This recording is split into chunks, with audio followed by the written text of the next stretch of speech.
Corona virus से 46 अफराद जाँ बहक हो गए, जिसके बाद अमवात की तादाद 21,828 हो गई। पाकिस्तान में कोरोना के तस्दीक शुदा केसेस की तादाद 9,44,065 हो गई। National command and operation centre के ताज़ा तरीन अदाद-ओ-शुमार के मुताबिक गुज़िश्ता 24 घंटों के दौरान 1038 नए केसेस रिपोर्ट हुए।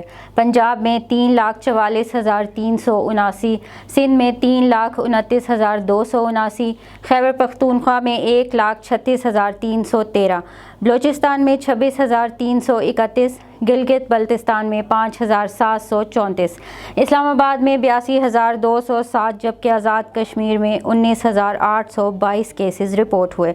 मुल्क भर में अब तक 1,39,34,493 अफराद के टेस्ट किए गए। गुज़िश्ता 24 घंटों के दौरान 42,113 नए टेस्ट किए गए।